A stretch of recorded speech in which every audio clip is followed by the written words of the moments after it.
이 시간 우리 하나님의 말씀 보겠습니다. 시편 72편입니다.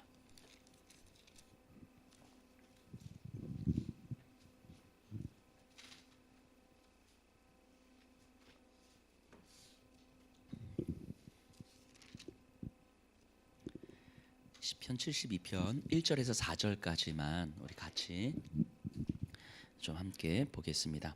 우리 같이 읽겠습니다. 하나님이여 주의 판단력을 왕에게 주시고 주의 공의를 왕의 아들에게 주소서. 그가 주의 백성을 공의로 재판하며 주의 가난한 자를 정의로 재판하리니 의로 말미암아 산들이 백성에게 평강을 주며 작은 산들도 그리하리로다. 그가 가난한 백성의 억울함을 풀어주며 궁핍한 자의 자손을 구원하며 압박하는 자를 꺾으리로다. 아멘.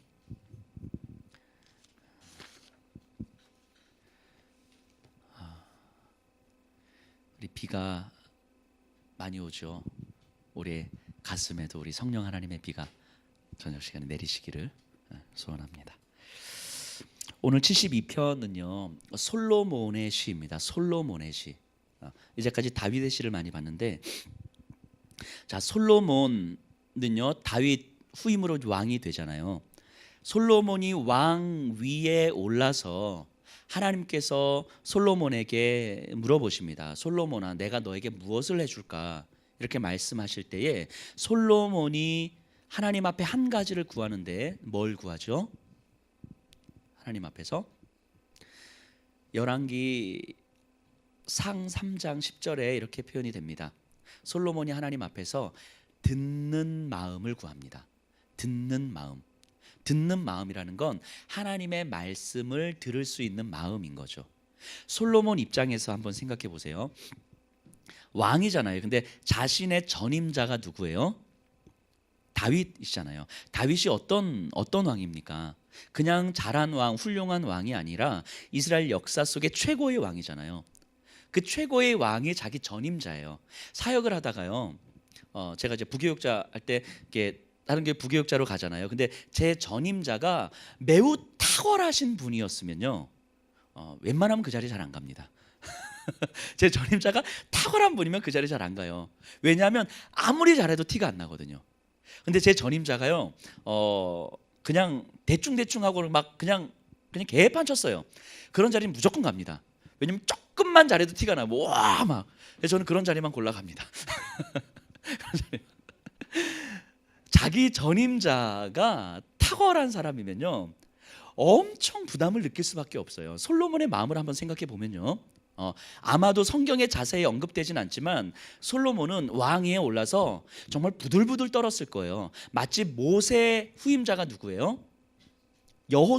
여호수아의 마음과 비슷했겠죠. 모세가 어떤 사람입니까? 그냥 리더가 아니라 정말 역사상 전무후무한 리더였어요. 그 200만 명을 40년 광야 생활을 이끌었던 모세 뒤에 여호수아가 얼마나 두려워했겠어요. 그러니까 하나님께서 여호수아한테 뭐라고 말씀하세요? 너는 마음을 강하고 담대히 먹으라. 바꿔 말하면 여호수아는 강하고 담대히 먹지 않았다는 얘기겠죠. 그러니까 하나님 말씀하셨잖아요. 저는 솔로몬도 똑같았을 거라고 생각을 합니다. 부들부들 떨었을 거예요. 그래서 내가 어떻게 해야 되지? 이 왕의 자리에서 어떻게 해야 되지? 이 이스라엘 백성을 어떻게 다스려야 되지? 주변 나라들과 어떻게 외교를 해야 되고 전쟁을 해야 되고 어떻게 해야 되지? 아버지를 보건대 도저히 자기는 자신 없는 거죠. 그래서 이제 왕으로 등극한 다음에 그래서 하나님 앞에 가잖아요. 하나님께서 다윗에게 말씀하시죠. 솔로몬에게 뭘 해주면 좋을까? 부들부들 떨기 때문에 하나님 저에게 탁월한 리더십을 주세요. 다윗 왕과 같은 그 탁월한 리더십을 주시고 주변의 강대국들과 전쟁할 수 있는 전략가와 군사를 주시고, 그리고 물질적으로도 백성들을 잘 먹일 수 있는 좀 풍요함도 좀 주시고, 하나님 이런 것들이 왕으로서 다스리기에 가장 적합한 최선의 조건들을 하나님 만들어 주세요. 예를 들면 하나님이 저한테, 여목사한테, 환호가 내가 너한테 뭘 해줄까? 일단은 한 60억 정도의 건물을 여기 모델하우스 요 정도 규모의 요 건물을 우리 교회 건물을 하나 좀 주시고 성도님들은 한 1,000명 정도 이렇게 좀 고정적으로 1,000명 정도 나올 수 있는 1,000명 정도의 재정은 매 주일 헌금이 한 1억 정도면 되겠죠. 이렇게 하나님 그리고 여기 헌신하실 수 있는 한 20%의 성도님들을 조금 허락해 주시고 뭐 등등 하나님 요 정도 딱 해주시면 제가 정말 탁월하게 제가 목회를 한번 해보겠습니다. 뭐 이런 거 아니겠어요? 이런 거 이게 제 본심 아니에요. 그러니까 하나님께서 솔로몬에게 뭘 해줄까 했을 때 왕으로서 다스릴 수 있는 최선의 조건들을 쫙 해서 요 정도면 제가 이스라엘 백성을 탁월하게 잘 다스릴 수 있을 것 같아요. 이렇게 이야기할 만 하거든요. 왜냐하면 그게 무모한 것이 아니라 하나님은 하실 수 있는 분이거든요. 솔로몬도 알아요. 그걸 하실 수 있는 분이라는 걸 알기 때문에 그런 조건들을 구하면 된다는 걸 아는 거죠. 그런데 솔로몬이 뭘 구하냐면요, 듣는 마음을 구해요. 듣는 마음. 하나님의 말씀을 들을 수 있는 마음을 주십시오. 마치 여목사가 이렇게 하면서 하나님 교회도 성도님들도 막 많아지거나 막 성장하거나 하나님 뭐 굳이 그러지 않더라도 목사로서 목회자로서 하나님의 말씀에 예민하게 듣고 예민하게 반응할 수 있는 정말 하나님을 깊이 생명 걸고 사랑할 수 있는 그 순결한 영혼을 주십시오. 이거하고 똑같은 거겠죠. 이게 제 진심이에요. 자, 근데 솔로몬이요 듣는 마음을 구합니다. 이 솔로몬의 마음이 어떠했을까 한번 상상을 해봅니다. 이 솔로몬의 마음이 이 백성들을 다스려야 되는데 솔로몬은 두려운 거예요. 이 백성들을 어떻게 다스려야 되지? 어떻게 공정하게 재판해야 되지? 하나님의 공의와 정의를 어떻게 세워내야 되지? 백성들이 불평하지 않도록 어떻게 하나님 앞에서 다윗 왕처럼 다스리지? 근데 아무리 고민하고 그래서 군사력이 있으면 전략가가 있으면 돈이 좀 있으면 백성들이 평안할까? 이 이스라엘 민족이 평안할까? 계속 생각을 했을 것 같아요. 근데 아무리 생각해도 그 많은 조건들이 이 땅에서 왕으로서 누릴 수 있는 모든 것들이 다 있어도 목회자로서 소위 말해서 목회적 명예를 누릴 수 있는 모든 뭐 성도와 건축과 재정과 뭐 사기 이 모든 것들이 다 있다 할지라도 그럼에도 불구하고 제가 목회자로서 정말 좋은 목회자가 될 수 있을까? 정말 탁월한 목회를 할 수 있을까에 대해서 계속 퀘스천 마크가 붙는 거예요. 솔로몬도 마찬가지인 거죠. 그 모든 것들이 다 있다 할지라도 과연 내가 이스라엘 백성을 잘 다스릴 수 있을 것인가? 확신이 없는 거예요. 그런 확신이 없는 거예요. 고민하다가 내가 이스라엘 백성을 가장 잘 다스릴 수 있는 유일한 길은, 확실한 길은 하나님의 다스림에 나를 내어 맡기는 것이구나. 이게 들어온 거죠. 하나님의 다스림이 나를 내어 맡기는 것이구나. 다윗 왕이 어떻게 저렇게 탁월한 왕이 될 수 있었을까? 솔로몬이 엄청 똑똑한 사람이잖아요. 그러니까 다윗에게 행적들을 왜 공부를 안 했겠습니까? 왕으로 올라가기 전에 사전 점검을 다 했겠죠. 솔로몬이 벌벌 떨면서 두려워하면서 나름의 결론을 내렸을 거예요. 다윗이 진짜 위대한 왕이 될 수 있는 조건들이 하나도 없었구나. 이게 솔로몬의 깨달음이었을 거예요. 다윗 왕이 위대한 왕이 될 수 있는 조건들이 하나도 없었구나. 오늘날 같았으면 다윗 왕은요 전자발찌 찼어요. 이해되시죠? 전자발찌 차고 다녀야 된다면 성범죄자잖아요. 성범죄자. 그러니까 다윗 왕을 보건대 우리가 좋은 모습만 많이 그리고 있어서 그렇지 실제 다윗 왕이 아주 비참하고 초라하고 성범죄자의 의도적 살인자의, 그러니까 뭐 무기징역을 받거나 아니면은 20년의 집행유예 20년의 전자발찌 정보 공개한 20년 뭐 요 정도. 그러니까 이게 다윗 왕이었단 말이죠. 그런 다윗 굉장히 욕망 덩어리에다가 자기중심적이고 자기의 자리와 안전이 가장 중요했고 사람들에게 인정받는 것이 더 중요했던 그런 사람이었단 말이죠. 그런데 그런 사람이 어떻게 이스라엘 역사상 전무후무한 왕이 될 수 있었을까? 다윗 왕의 어떠한 조건들이 아니었다라는 것을 솔로몬은 다윗 왕의 행적을 공부하면서 확신했을 거예요. 근데 다윗이 탁월하게 했던 게 하나가 있었던 거죠. 하나님의 말씀을 묵상하는 거였어요. 이게 다윗 왕의 탁월함이죠. 하나님의 말씀을 묵상하는 거죠. 나는 그렇게 살지 못해도 말씀을 끊임없이 묵상하고 또 묵상하고 또 묵상하고 비참한 가운데서도 그의 말씀을 또 묵상하고 또 묵상하고 또 묵상하고, 이게 다윗이 할 수 있는 가장 최선의 탁월함이었던 이었다는 것을 솔로몬은 알게 된 거죠. 그래서 솔로몬이 왕 위에 올랐을 때 하나님의 말씀이 내 안에 들려지고 그 말씀을 정말 하나님의 말씀으로 들을 수 있는 내 영적인 상태, 순결한 상태로, 영적 정결한 상태로 하나님 나를 만들어 주십시오. 그래서 그 하나님의 말씀이 나에게 들어와서 이것이 나에게 감동이 되어져서 내 머리를 움직이고 내 감정을 움직이고 내 입술과 내 손발로 드러낼 수 있는 그런 사람이 되게 해주십시오. 그러면 족합니다. 이게 솔로몬의 확신이었어요. 이게 다윗이 성군이 될 수 있었던 이유였구나라는 걸 확신했던 거죠. 그래서 그 솔로몬을 보면서 네가 군사도 구하지도 않고 힘도 건강도 물질도 구하지 아니하였도다 하면서 하나님께서 그 외의 모든 것들을 더 해주시잖아요. 그 솔로몬의 마음을 좀 헤아려 봅니다. 그 솔로몬의 마음. 왕은요, 솔로몬은 확실했던 거예요. 이스라엘 백성에 있어서 왕은 그런 자리였어요. 내가 군림하고 다스리는 자리가 아니라 내가 하나님 말씀을 긴말하게 들을 수 있는 영적 정결함이 있는 상태, 그게 왕의 유일한 조건이라는 걸 솔로몬은 알았던 거예요. 이스라엘의 왕은 다른 나라의 왕들과는 다른 거죠. 그렇게 들어야 그 말씀을 흘려보내는 거죠. 아주 쉽게 이야기하면 파이프예요, 파이프. 그래서 파이프가 이렇게 연결이 됐으면 위로부터 이 말씀을 들으면 파이프가 그대로 내려와서 밑으로 들어가는 거죠. 파이프는 말씀을 연결하는 통로만 하는 거죠. 이게 왕, 이스라엘의 왕이라는 것을 솔로몬은 알았던 거예요. 근데 문제는 뭐냐면 이 파이프에 이물질이 너무 많아. 그 말씀이 이렇게 들어오는데 이렇게 파이프가 이렇게 지나가는데 말씀이 안 나가고 오물이 나가요. 이게 이제 죄인인 인간이잖아요. 솔로몬은 내가 이 파이프, 아주 깨끗한 파이프가 되게 해주십시오. 이 기도를 지금 하고 있는 거예요. 이게 이스라엘의 왕이라는 것을 솔로몬은 깨달은 거예요. 그리고요, 베드로 사도가 그리스도인들을 바라보면서 뭐라고 이야기하냐면, 너희는 택하신 족속이요, 그다음 뭐라고 표현합니까? 왕 같은 제사장이라, 이렇게 이야기를 해요. 그러니까 우리 보고 왕이라고 이야기하는 거죠. 왕은 뭐라고요? 파이프라고요. 파이프. 하늘로부터 하나님의 말씀을 듣고 이것을 그대로 흘려보내서 이 땅에 이렇게 말씀을 흘려보내는 자인 거죠. 나는 그 말씀의 통로가 되는 거죠. 근데 말씀이 들려오는데 일단 말씀이 들어갈 구멍이 없어. 파이프에 너무 이물질만 꽉 막혀서. 그러면은 파이프지만 파이프 역할을 못하는 거죠. 구멍이 요만큼 생겼어요. 말씀이 들어왔는데 이물질이 너무 많아서 여기 해서 나가는데 말씀이 안 나고 이상한 말씀에 막 아주 더러운 것들이 덕지덕지 붙어가지고 나가는 거죠. 파이프이긴 하지만 파이프 역할을 못하는 거죠. 이건 왕이 아닌 거예요. 왕이 아닌 거예요. 우리를 왕이라고 이야기합니다. 왕은 파이프이죠. 솔로몬이 그래서 그걸 구하는 거예요. 하나님, 말씀을 들을 수 있는 파이프가 되게 해주십시오.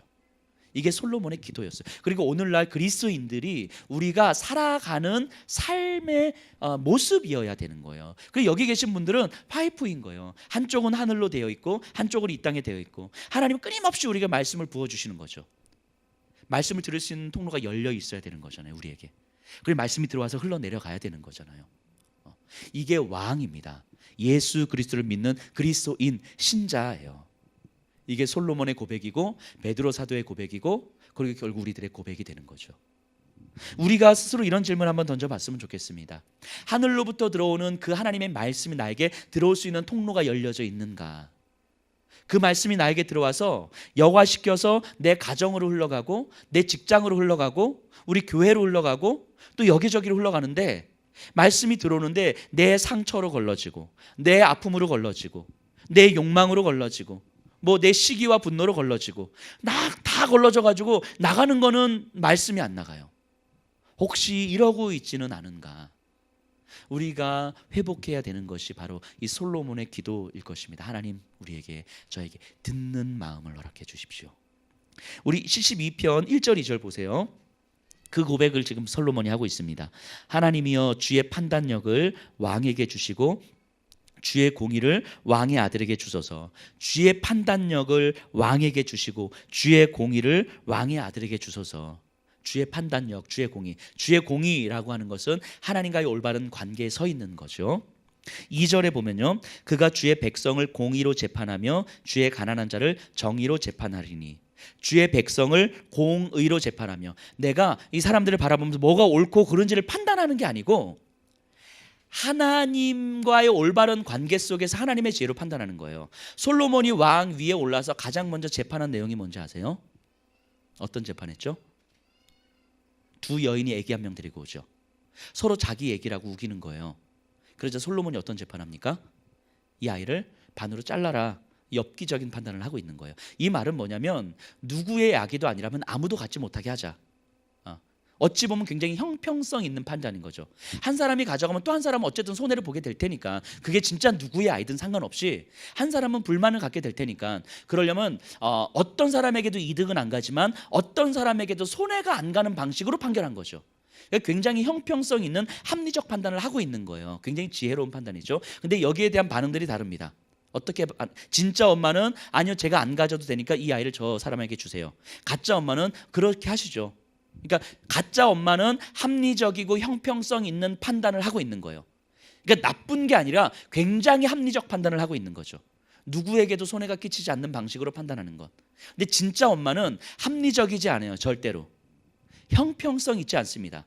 진짜 엄마의 중심은 뭐냐면 합리적이지 않으냐, 무엇이 옳으냐 그르냐, 이게 아니라 생명을 살리는 데 있는 거예요. 진짜 엄마는요. 이게 하나님의 공의죠. 이게 무엇이 옳으냐 그르냐의 문제가 아니에요. 누구에게 이익이 가느냐 손해가 가느냐의 문제가 아닌 거예요. 생명을 살리느냐 죽이느냐, 이 문제인 거죠. 이게 하나님의 공의예요. 이게. 그러니까 정말 지혜가 있는 사람은 그 진짜 엄마였던 거죠. 생명을 볼 수 있는 눈이 있는 사람. 이게 지혜죠. 이게 지혜. 이게 하나님의 지혜예요. 그러니까 하나님의 지혜, 공의로 재판을 하는 것의 기준은 뭐냐면 생명을 살리느냐 살리지 않는 거예요. 살리기 위해서 내가 십자가를 져야 된다면 기꺼이 지는 거죠. 사람들이 볼 때는 비합리적이고 비논리적이고 손해를 보는 것 같은데 그것이 가장 지혜로운 방식이라고 이야기하는 거예요. 왜냐하면 생명을 살리는 거니까. 생명을 살리는 것 말고 더 큰 지혜가 어디 있냔 말이죠. 그래서 하나님은 생명을 살리기 위해서 당신의 아들을 보내신 것이고, 그 아들은 생명을 살리기 위해서 당신의 목숨을 던지신 거잖아요. 그것을 비참하다고 누가 이야기하겠냐고요. 그것이 그냥 아무 의미 없는 헌신이라고 누가 이야기하겠냐고요. 가장 지혜로운 방식인 거죠. 가장 지혜로운 방식. 생명을 살리느냐 살리지 않느냐. 하나님의 주의 공의로 재판한다고 하는 건 이런 거예요. 이런 것. 이 판단을 지금 솔로몬이 하고 있는 거죠. 그러니까 솔로몬의 그 판단을 통해서 이 땅에서 형평성 있고 합리적인 판단이 사실은 지혜로운 것이 아니다라고 이야기하고 있는 거예요. 솔로몬은 그 재판을 통해서. 그리고 가난한 자를 정의로 재판하나니, 여기서 이게 가난한 자가 옳고 부자는 나쁘다 이런 걸 이야기하는 게 아니에요. 사회적 조건에 의해서 불합리한 대우를 받고 있는 사람들에 대한 배려, 이게 하나님 나라의 원리라고 이야기하는 거죠. 사회적 약자에 대한 배려. 왜냐하면 사회적 약자들은 있는 조건 가운데서도 있는 조건 속에서도 이렇게 억압을 받고 있는 거잖아요. 그들에 대한 배려.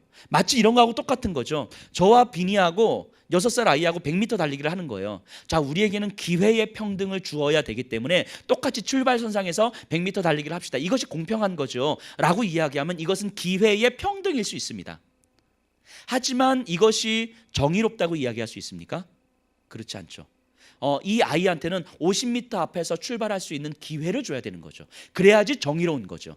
기회는 불평등할 수는 있지만 이것이 약자에 대한 배려인 거죠. 그래야 이것이 정당한 경쟁이 되는 거죠.